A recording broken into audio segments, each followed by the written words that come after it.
Kõige tähtsam põhjus, miks me ostame endale peegelkaamera, on pildi kvaliteet.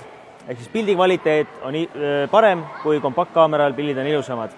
Aga sellegipoolest, olles ostnud peegelkaamera koos kompleksobjektiiviga näiteks 8–55 mm, näeme me, et pildid on paremad kui kompaktkaamera, aga see mingi väike nüanss jääb puudu.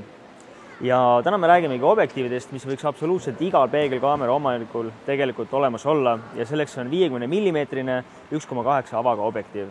Esimene konkreetne põhjus on, et me saame nende objektiividega pildistada kehvemates valgustingimustes.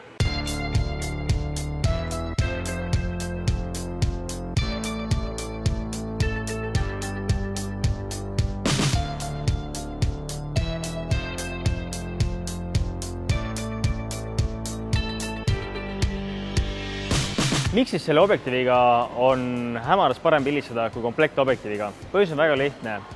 See F ehk siis tema ava on 1,8 ja tänu sellele jõuab rohkem valgust lühema aja jooksul objektiivist läbi ja me saame särjeaja hoopis lühema, kui me saaksime seda 3,5 juures või isegi 5,6 juures.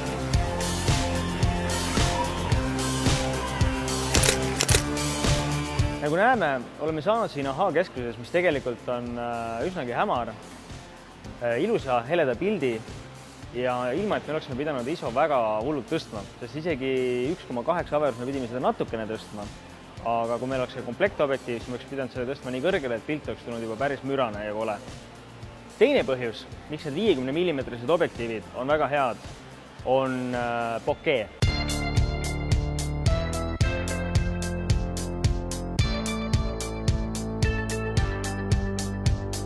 Mis asi on siis bokeh? Nagu öeldud, bokeh esiteks on see, et meil see ala, mis on terav, sellest tagapool ja eespool on kõik udune. Teiseks tähendab seda, et kõik tulukesed või kõik peegeldused, mis seal taga on, annavad sellise ilusa efekti pildile. Ja see annabki meile samane objektiivi F-number ehk siis 1,8, sest sellest sõltub teravussügavus. Mida väiksem on see number, seda väiksem on teravussügavus.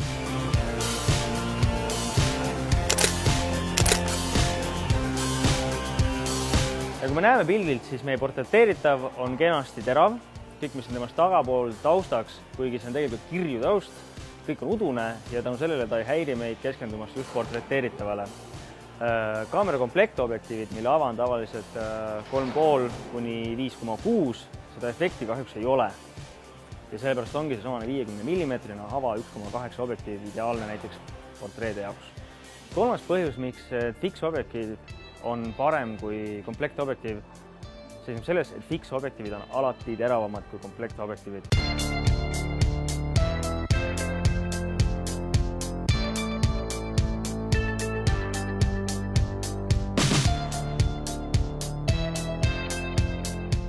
Fiksobjektiivid on alati teravamad kui on zoom-objektiivid ja seda väga lihtsal põhjusel. Nimelt on nendes vähem elemente ja detaile, ehk siis klaase, mis omavahel pidevalt nihkuksid ja asendit muudaksid. See tähendab seda, et teravus saadakse alati maksimaalselt ühte samasse kohta. Ja sellepärast on ka see 50 mm objektiiv teravam, kui on kompleksobjektiiv. Ja kui me pilti vaatame, siis me näeme tõesti, et selle objektiivi tehtud pilt on hästi terav. Eriti kui me vaatame neid igasuguseid habet ja juukseid ja asju, siis me näeme, et detail tõuseb esile ja eristub kenasti. Need on nüüd siis 3 kõige olulisemat põhjust, miks need objektiivid on head. Tegelikult on 4. põhjus veel. Nad on soodsad. Nad on kindlasti ühed kõige soodsamad objektiivid sealjuures. Ja need objektiivid on olemas kõigil tootjatel. Meil on siin Sony, Nikon, Canon ja Pentax. Ja ka Fotopointi poodis on nad kõik olemas, nii et saate neid minna vaatama, katsuma ja kindlasti ka soetama.